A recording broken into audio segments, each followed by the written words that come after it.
Harrison Award winner. This student came to Chesapeake 20 years after graduating from high school. She resides in Greensboro with her husband and 2 children. They relocated to the Eastern Shore from the suburbs of Chicago. Also an inspiring educator, she is completing her Associate of Arts in Teaching. She was recently named to the 2019 All-Maryland Community College Academic Team. Along with Ms. Kelly, she helped secure numerous awards for PTK this year. She also served as a student representative to the campus-wide strategic planning committee. She found that campus involvement, particularly her work with PTK, helped bridge the age gap between younger students and herself. She will attend Washington College in the fall, where she plans to major in English with a minor in education. Her goal is to become a middle school English teacher.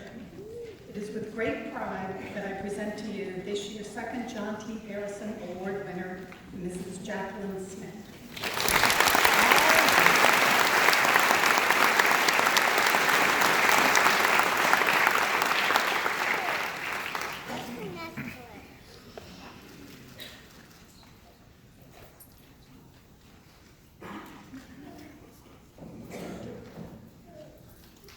Congratulations, Jacqueline. Would you please share a few of your observations with your fellow graduates?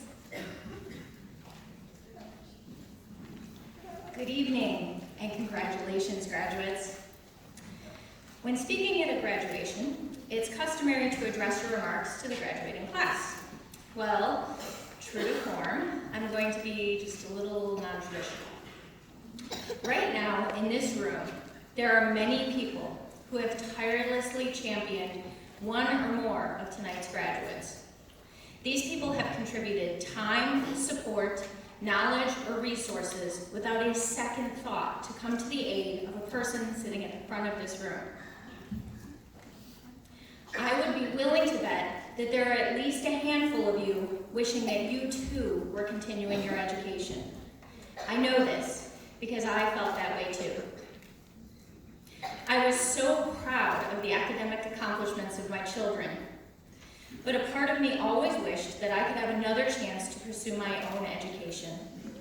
I had so many reasons that going back to school was impossible. I'm thrilled to report that I was wrong. I'm here tonight to tell you that there is enough time because you will make it. There is enough money through financial aid and other supports. You are indeed smart enough to do this. I promise, no matter what your age, you will not be the only non-traditional student on this or any other campus.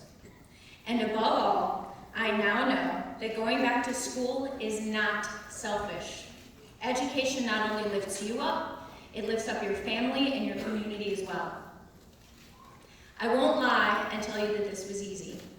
There were moments where I faltered and I stopped believing in myself. In those moments, it was my wonderful family's turn to come to my aid. My husband, Todd, reminded me that I was strong and smart and a little stubborn and could do anything I put my mind to. My son, CJ, and my daughter, Emily, often gave me much needed perspective and even helped me when I had questions about homework or a new technology. I found a family at Chesapeake also of amazing professors and staff, and my fellow students were far more welcoming than I had imagined. They will do the same for you. You move heaven and earth to support the people you love and their goals. It is time you start supporting your own goals in equal measure. Now, for my fellow graduates. As you move on to your next goal, I'd encourage you to look for the qualities in others you'd most like to develop in yourself and go learn from those people. One of my role models is my grandma Betty, who at 89 years of age loves to learn something new. Her enthusiasm to ask questions or check an encyclopedia or a map to get a better understanding of something has never wavered and has always inspired me as a learner. Be like Betty. I encourage you to surround yourself with people that inspire you to grow and challenge you. Learn from their successes and their failures too. Remember that failures are just opportunities to grow as a human being. We all make mistakes, so don't be harder on yourself than you would be on anyone else. Don't forget that you deserve your empathy too. Show up to your commitments, and don't be afraid to show a little enthusiasm. It's infectious, and you will be much happier surrounded by people who are engaged rather than people who can't be bothered to care. Don't make big life decisions to make someone else happier, even to irk them. Follow your own inner compass. You don't want to wake up one morning in a life that you don't see yourself in, because life is short and there are no guarantees. So be in the moment, every moment, even the awful ones. Because it is when we are faced with adversity that we find out what we are truly made of. Always stand up for what you believe in and make sure your actions support your words. And never, ever be afraid to make waves when it matters. After all, we are skipjacks. So what are a few waves?